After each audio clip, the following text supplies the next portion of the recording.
D'abord, je pense qu'il faut prendre en compte la situation inédite, historique, dans laquelle nous sommes placés dorénavant. C'est-à-dire, bon, le monde change très très vite, de manière très accélérée, et l'on peut dire que l'ordre des choses qui a fonctionné jusqu'à présent et qui était dominé par les prétentions hégémoniques occidentales, et en particulier des États-Unis, ce monde-là, ce monde unipolaire, unilatéral, hégémonique, fonctionne de moins en moins et apparaît aux yeux d'un grand nombre d'États, de gouvernements, les gens plus simplement, apparaît comme quelque chose d'anachronique qui ne correspond plus aux nécessités dans lesquelles nous nous trouvons placés aujourd'hui. Il y a une exigence forte qui monte de revenir, en tous les cas, aux grands principes, c'est-à-dire ceux qui sont inclus dans la Charte des Nations Unies notamment, mais dans un monde où le multilatéralisme, le respect de la souveraineté, la non-ingérence, la coopération en faveur du développement sont des idées qu'il faut maintenant faire passer à travers une nouvelle architecture internationale.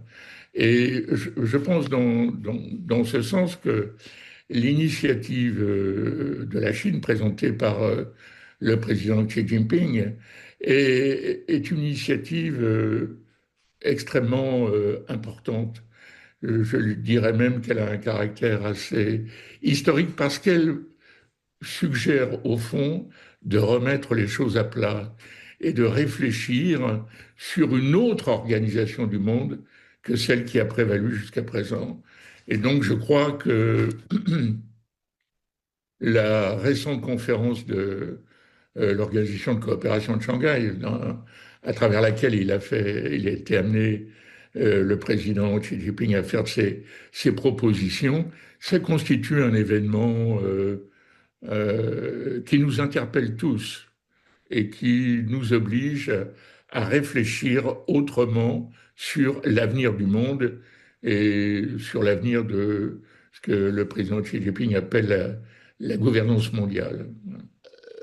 La force, je dirais, des propositions du président Xi Jinping sont, à mon avis, significatives par le caractère concret qu'elle suggère. Voilà. Je pense qu'elle peut effectivement contribuer à une amélioration du système.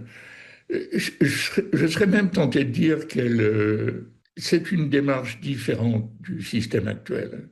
C'est une démarche qui prend en compte fondamentalement les besoins des États à se développer, à coopérer, à établir des relations de compréhension mutuelle. Euh, C'est-à-dire exactement l'inverse de ce que nous vivons aujourd'hui, où l'ingérence est systématique, hein. Il suffit de voir la situation du monde, qui est une situation caractérisée par une très grande instabilité, par des conflits, par des guerres, par des confrontations, par une conflictualité permanente. Et alors, dans ce monde, je crois qu'il y a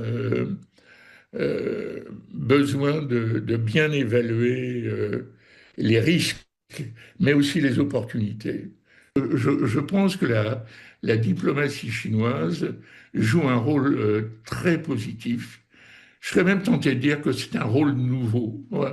On entend beaucoup plus la Chine aujourd'hui qu'on ne l'entendait auparavant, mais ça correspond à la place qui est dorénavant la sienne dans l'arène internationale.